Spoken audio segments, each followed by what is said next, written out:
Students, मैं Sandeep sir आपको अपनी इस क्लास में पढ़ाने जा रहा हूँ क्लास 12th सब्जेक्ट केमिस्ट्री और पार्ट नंबर 4। बच्चों, पहला चैप्टर हमारा चल रहा है ये फर्स्ट चैप्टर के अंदर। बच्चों कहाँ पर? फर्स्ट चैप्टर के अंदर। आज की जो क्लास में बच्चों टॉपिक सिखाने जाऊँगा बहुत ही महत्वपूर्ण होने वाले हैं, बहुत ही ज़्यादा बच्चों महत्वपूर्ण है।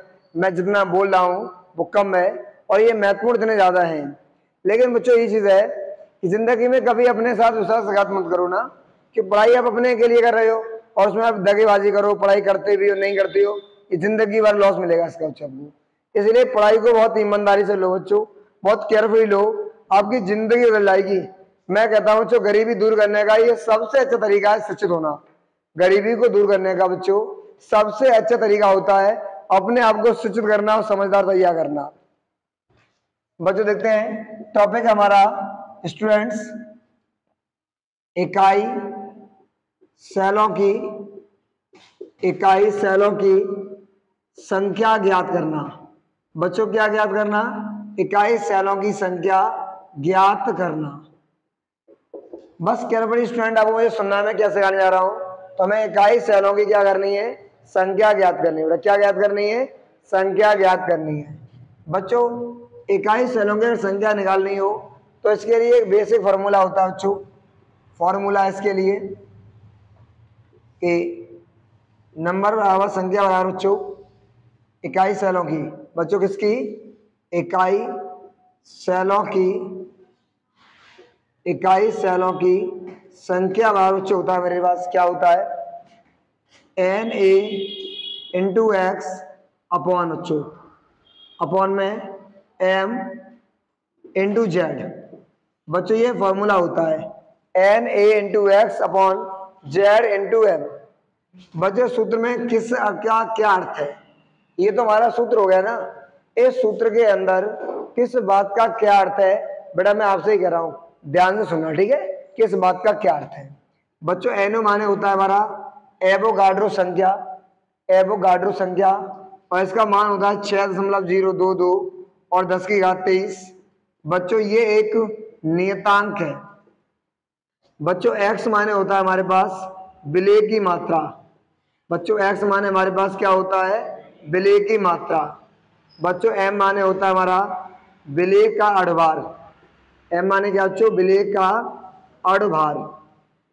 और बच्चों z माने होता है, ध्यान देना बच्चों कि z माने क्या होता है। ये बहुत ही महत्वपूर्ण बात है अपने आप में कि z क्या चीज है। बच्चों z माने संख्या है, बट FCC के लिए 4 है, BCC के लिए 2 है और SCC के लिए 1। जैसे कि आपका NaCl बच्चों इसमें आता है नमक FCC में। तो जो Z है बच्चों हमारा, वो Z हमारे लिए क्या है? Z बच्चों FCC के लिए 4 होता है। बच्चों हमारा जो F होता है, मैंने Z होता है वो FCC के लिए 4 है, BCC के लिए 2 है और SCC के लिए 1 है। कितना होता है? 1 होता है। Clear students? कितना होता है? 1 होता है। बच्चों ये फॉर्मूला आपके पास, ये आपके पास क्या है? एक फॉर्मूला है। अगली बच्चों एक चीज और, ये लिखा बच्चों x अपॉन में लिखा हुआ है m। ऊपर लिखा हुआ है x और नीचे लिखा हुआ बच्चों m। हमने बच्चों आपको ये सिखाया था क्या? विलेय के मोल। बच्चों से हम विलेय के मोल चैप्टर 2 में भी पढ़ेंगे।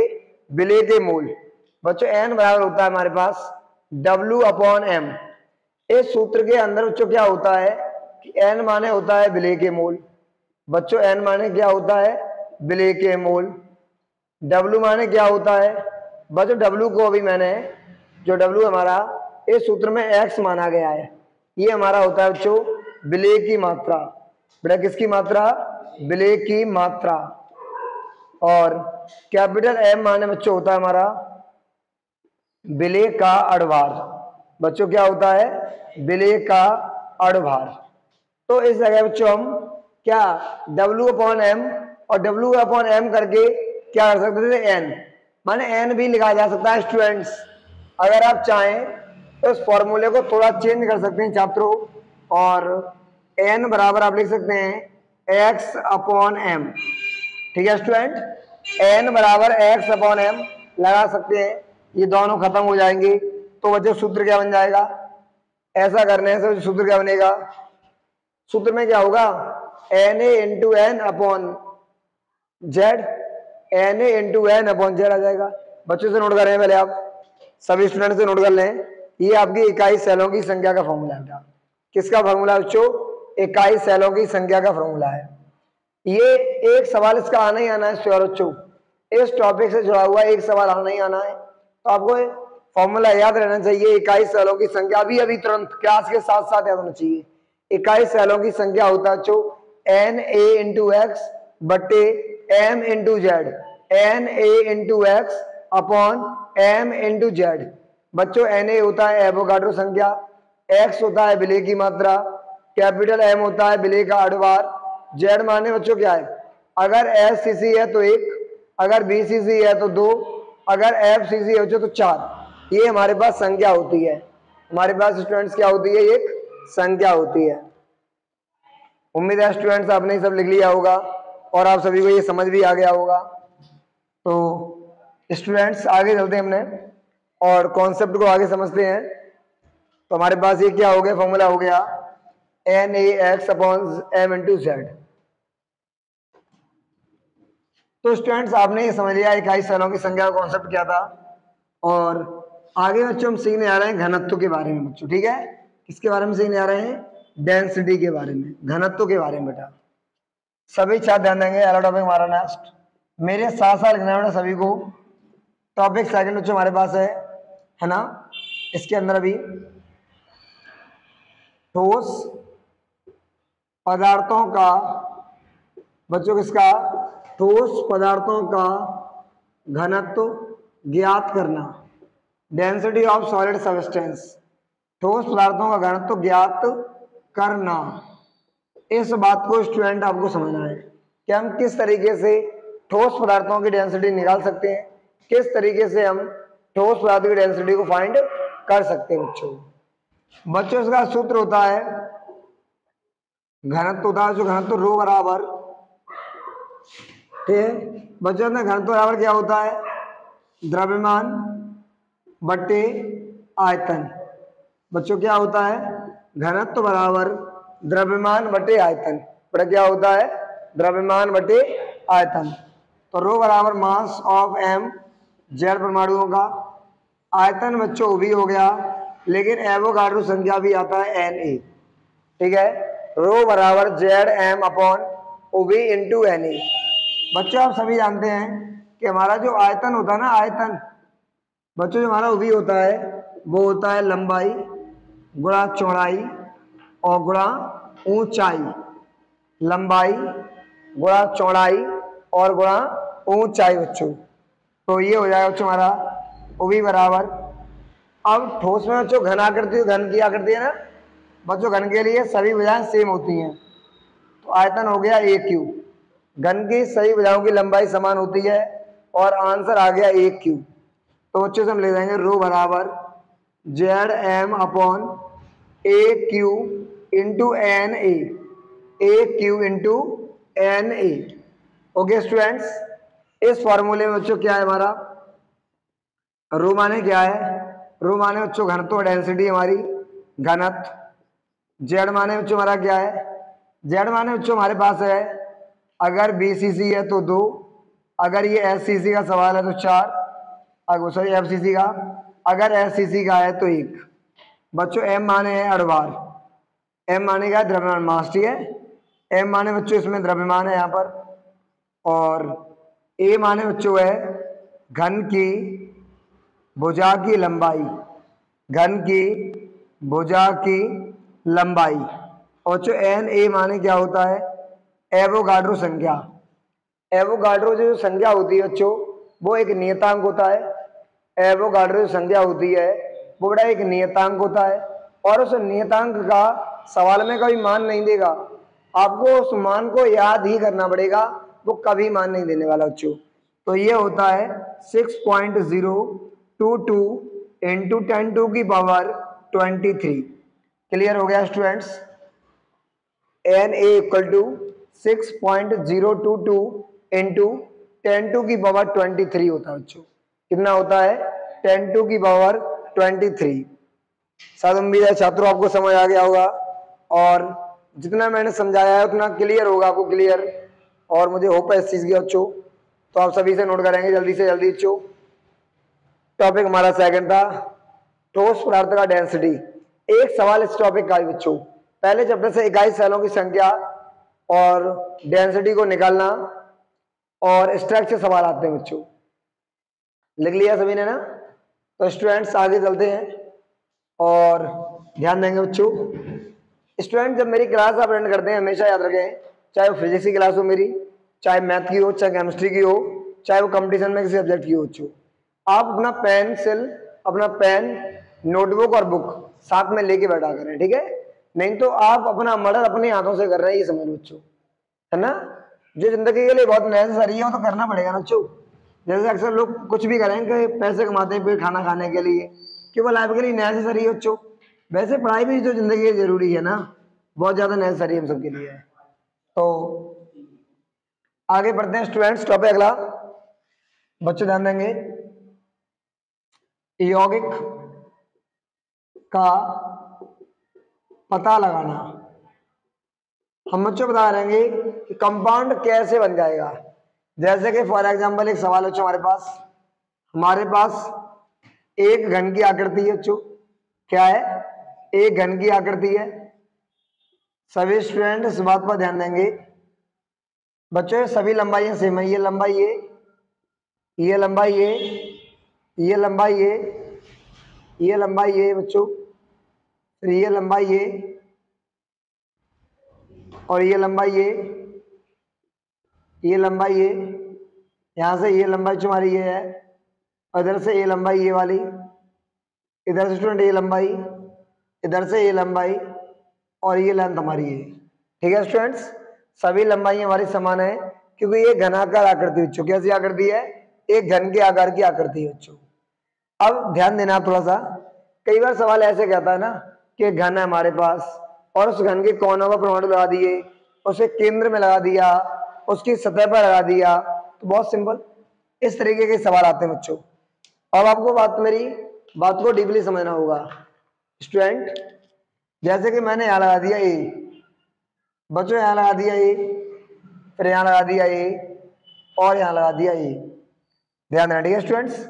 यहां लगा दिया बी, और यहां लगा दिया बी, और यहां लगा दिया बी, और यहां लगा दिया बी। ओके स्टूडेंट्स, तो डबल बार बच्चों ए लगा दिया 4 टाइम्स बी लगा दिया गया। हमसे पूछेगा यौगिक क्या होगा। इस सवाल में बच्चों हमसे पूछेगा कि यौगिक क्या बनेगा। अगर हमसे ये पूछ लिया यौगिक क्या बनेगा, तो हमको क्या करना है छात्रों? 4 कोने लगे हैं ना, तो 4 गुणा 1/8 भाग अंदर आता है बच्चों, 1/8वां भाग किसका? ए का, प्लस, ठीक है? ये हो गया बच्चों हमारे लिए ए के लिए, एंड बी के लिए क्या हो गया? 4 गुणा 1/8 ऑफ बी, 4 एकम 4, 4 दूनी 8, 4 एकम 4, 4 दूनी 8 बच्चों, अपन में 2 लिखा है, तो हमारे लिए हो गया a/2, और इधर हो गया बच्चों एंड में हमारे पास b/2। ठीक है बच्चों, तो इसे हम लिख सकते हैं डायरेक्ट ab/2। यहां पे समझ बच्चों a/2 प्लस b/2, ये आपका आधा ए से बना होगा, आधा बी से बना होगा। कंपाउंड को आप क्या लिखेंगे? आधा और आधा एक हो जाएगा ना बच्चों, है ना? तो 2 ऑफ ab/2 ये कट जाएगा, ए बी बनेगा कि बच्चों, केवल ए बी, इसमें आधा आधा है, दोनों को मिला के इसका मतलब बच्चों ये हुआ 50% ए का और 50% बी का, हमारे पास ए बी बन गया। बेटा क्या बन गया? A B. क्लियर है स्टूडेंट्स? उम्मीद है छात्रों आपको ये समझ आ गया होगा। क्या मैंने आपको समझा दिया? यौगिक का पता लगाना बच्चों, किसका? कंपाउंड के बारे में फाइंड करना। बस आपको कॉन्सेप्ट आना चाहिए बच्चों, है ना? बच्चों मैं घन के बारे में बता चुका हूं पहले भी, थोड़ा घन के बारे में बताऊं, ये सवाल समझ आ जाएगा। घन के 12 में बच्चों हमारा जो घन होता है ना, हमारी बेटा स्टूडेंट्स जो घनाकार आकृतियां होती हैं इन पर थोड़ा ध्यान देना बेटा आप स्टूडेंट, आप सभी इन पर ध्यान देना। हमारी जो घनाकार आकृतियां बच्चों इसमें कोने कितने होते हैं? घन के अंदर जो कोने होते हैं 8, घन के अंदर जो सतह होती है हमारी 6 और केंद्र होता है बच्चों 1। ठीक है स्टूडेंट्स, कोने हमारे 8 होते हैं, सतह हमारी 6 होती हैं और केंद्र हमारा 1 होता है। इस बात को स्टूडेंट्स आप बहुत डीपली समझेंगे। मैंने जो समझा दिया, सिखा दिया, बता दिया उस बात को पूरे माइंड में कैच रखेंगे बेटा। क्या रखेंगे अपने आप माइंड के अंदर सेव रखेंगे इस बात और नोट कर लें सभी स्टूडेंट्स। तो घन के बारे में कोने 8 होते हैं, सतह 6 होती हैं बच्चों और जैसे स्टूडेंट सपोज लो ये घन है 1 2 3 4 5 6 7 और 1 8। ठीक है, इस तरीके से ये आकृति होती है बच्चों, समझ आ गया ना। तो इसे घनाकार आकृति हम लोग कहते हैं। क्या कहते थे? घनाकार आकृति।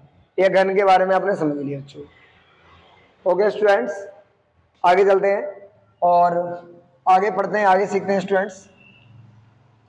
बस आपको टॉपिक को मेरे साथ डीपली सीखना बच्चों। क्या करना है? मेरे साथ हर टॉपिक को बहुत डीपली सीखना है बच्चों।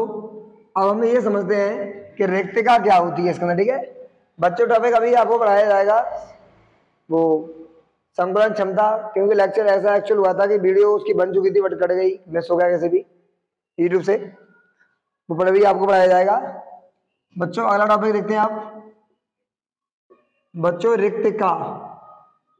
बच्चों रिक्तिका को कहते हैं वॉइड्स। रिक्तिका बच्चों वॉइड्स। हमारे पास रिक्तिका स्टूडेंट्स क्या होते हैं ना, रिक्तिका क्या होती है बच्चों? छोटी क्लास में हम पढ़ते थे ना, जब हम लोग बच्चे पढ़ते होंगे 4th 5th 6th में, तो वहां लिख के आता था रिक्त स्थान, आता ना रिक्त स्थान को भरें। इस तरीके के क्वेश्चन आपने बुक में पढ़ा होगा ना। तो रिक्तिका माने खाली जगह, ठोस पदार्थ के अंदर उपस्थित खाली जगह को स्टूडेंट्स रिक्तिका कहा जाता है। क्या कहा जाता है? रिक्तिका कहा जाता है।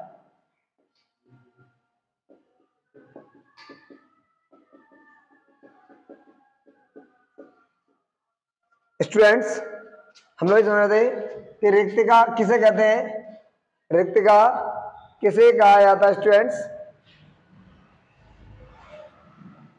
हमको स्टूडेंट क्या समझना है, रिक्तिका समझनी थी। तो खाली जगह से हम रिक्तिका कहते हैं, खाली जगह से हम क्या कहते हैं? रिक्तिका कहते हैं।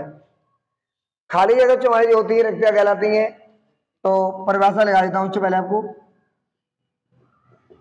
ठोस पदार्थ के अंदर, ठोस पदार्थ के अंदर उपस्थित खाली स्थानों को, उपस्थित खाली स्थानों को रिक्तिका कहा जाता है। क्या कहा जाता है? रिक्तिका कहा जाता है बेटा। क्या कहा जाता है? रिक्तिका कहा जाता है। ठीक है, सामान्यतः रिक्तिका बच्चों ध्यान देंगे, सामान्यतः रिक्तिका 2D, 3D, 1D होती है बच्चों। हमारी जो रिक्तिका होती है वो 1D होती है या 2D होती है या 3D होती है। 1D या 2D या 3D होती है रिक्तिका बेटा। क्या होती है? रिक्तिका होती हैं बच्चों। ध्यान देंगे आप लोग। 1D माने क्या होता है बच्चों? ऐसा एक विमी है, इसे कहते हैं बच्चों एक विमी है, माने जिसमें एक ही विमा होती है, जिसमें केवल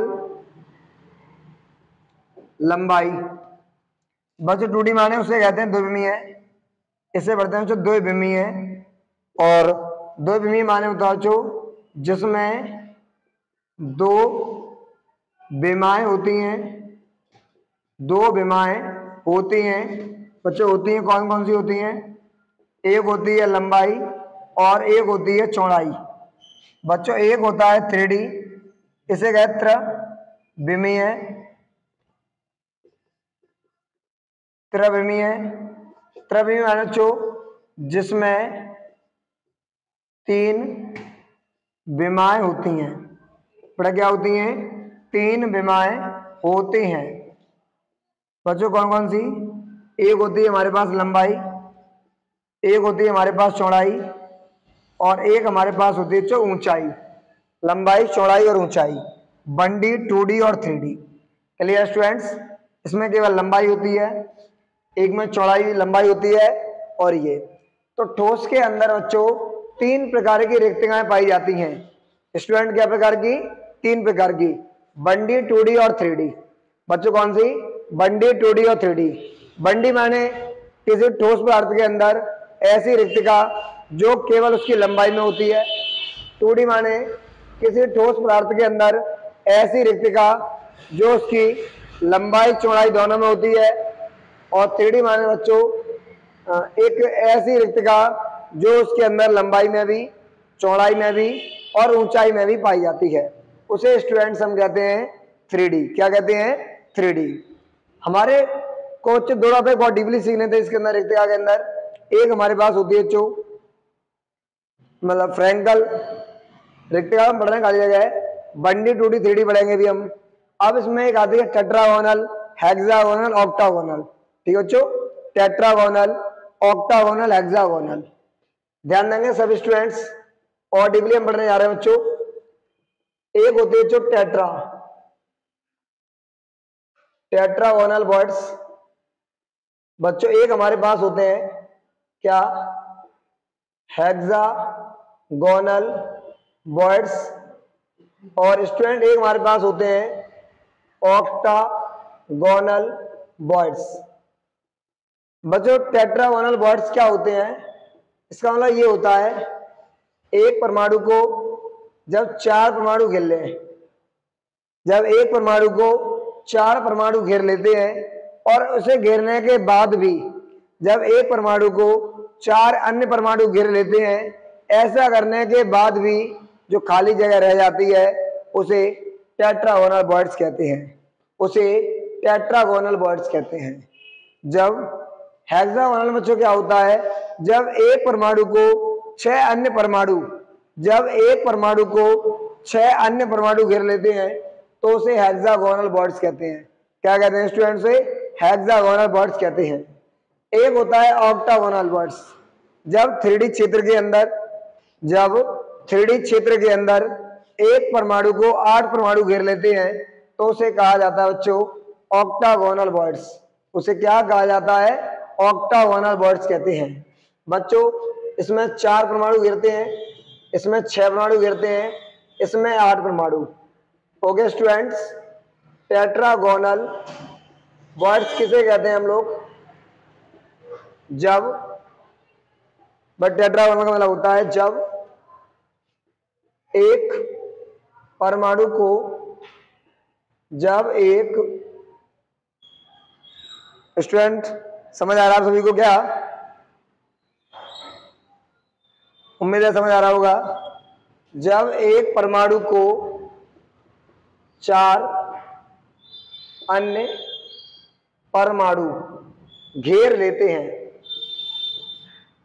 घेर लेते हैं, इसके पश्चात स्टूडेंट्स, इसके पश्चात जो रिक्तिका शेष रह जाती है, या इसके पश्चात जो रिक्तिका रह जाती है, रिक्तिका रह जाती है, उसे हम क्या कहते हैं? उसे टेट्रागोनल वर्ड्स कहा जाता है। टेट्रागोनल वर्ड्स कहा जाता है। क्लियर है स्टूडेंट्स? उसे हम क्या कहते हैं? Tetragonal words. उसे हम क्या कहते हैं? टेट्रागोनल वर्ड्स कहते हैं। एक स्टूडेंट हमारे पास होता है हेक्सागोनल, उसमें 6 परमाणु घेर लेते हैं। एक होता है ऑक्टागोनल, ऑक्टागोनल में 8 परमाणु से घेर लेते हैं। तो इस तरीके का ये कॉन्सेप्ट होता है रिक्तिका का। तो उम्मीद है स्टूडेंट्स आपको रिक्तिका समझ आ गई होगी। और अक्सर एग्जाम में टेट्रागोनल, हेक्सागोनल, ऑक्टागोनल के बारे में पूछता है एग्जाम में, तो आप सबके लिए इन 3 बातों को याद रखना बच्चों इम्पोर्टेंट है। आप सभी के लिए इन 3 बातों को याद करना बच्चों इम्पोर्टेंट है। इसी तरीके से आप ये परिभाषा लिख लेंगे ना, हेक्सागोनल, जब एक परमाणु को 6 परमाणु घेर लेते हैं और ऐसा होने के पश्चात जो खाली स्थान रह जाता है उसे हेक्सागोनल बॉन्ड्स कहते हैं। जब एक परमाणु को 3D क्षेत्र के अंदर 8 परमाणु घेर लेते हैं और उसके पश्चात जो खाली स्थान रह जाता है उसे ऑक्टागोनल बॉन्ड्स, बेटा क्या कहते हैं, उसे ऑक्टागोनल बॉन्ड्स कहते हैं। तो टॉपिक क्लियर हो गया होगा स्टूडेंट्स आपको, ये बॉन्ड्स हमारे क्या हैं, टेट्रागोनल, हेक्सागोनल, ऑक्टागोनल। और स्टूडेंट आप सभी इसे नोट कर लें या इसका स्क्रीनशॉट ले लें जिससे आप बाद में लिख सकें, जिससे कि बच्चों आप लिख सकें, इसका स्क्रीनशॉट ले लें। और मैं आगे पढ़ाने जा रहा हूं आपको, स्टूडेंट से रब करने जा रहा हूं मैं अब। तो आगे देखते हैं स्टूडेंट्स। अब स्टूडेंट आपको ये समझना है कि आपकी कल की जो क्लास होगी, माने लेक्चर नंबर 5 जब होगा, पार्ट नंबर 5 होगा फर्स्ट चैप्टर का, उसमें क्या सिखाया जाएगा आपको। बच्चों जब हमारी कल की जब क्लास होगी स्टूडेंट्स, है ना, पार्ट नंबर 5 चैप्टर नंबर 1, उसमें स्टूडेंट मैं आपको सिखाऊंगा बच्चों, एक सिखाऊंगा दोष के बारे में सिखाऊंगा, दूसरा स्टूडेंट संकुलन क्षमता के बारे में सिखाऊंगा आपको, प्लस स्टूडेंट्स संकुलन क्षमता के डेरिवेशन सिखाऊंगा, संकुलन क्षमता के डेरिवेशन सिखाऊंगा स्टूडेंट्स आपको। और उसी के साथ साथ स्टूडेंट्स में आपको इसके अलावा न्यूमेरिकल करवाऊंगा, ठीक है, न्यूमेरिकल्स कराऊंगा, प्रैक्टिस कराऊंगा, न्यूमेरिकल जो मैं आपको कराऊंगा। और एक चीज और बच्चों आपके लिए अलग से NCERT एक्सरसाइज चैप्टर 1 की आएगी, हर बच्चों को वो क्लास मस्ट लेना है। आपको एक क्लास का पार्ट बना के दूंगा NCERT chapter 1 exercise, NCERT chapter 1 exercise. उस एक्सरसाइज को हर बच्चे को करना होगा सॉल्व, क्योंकि बोर्ड का जब एग्जाम आएगा तो NCERT बुक से पेपर बनता है बच्चों। NCERT बुक से क्या बनता है, आपका एग्जाम बनेगा, पेपर बनेगा, और आपके लिए वो एक बहुत ज्यादा इंपॉर्टेंट क्लास हो जाएगी। और इससे आगे स्टूडेंट आपको मिलते हैं जल्दी नेक्स्ट क्लास में आपको। और जय हिंद जय भारत।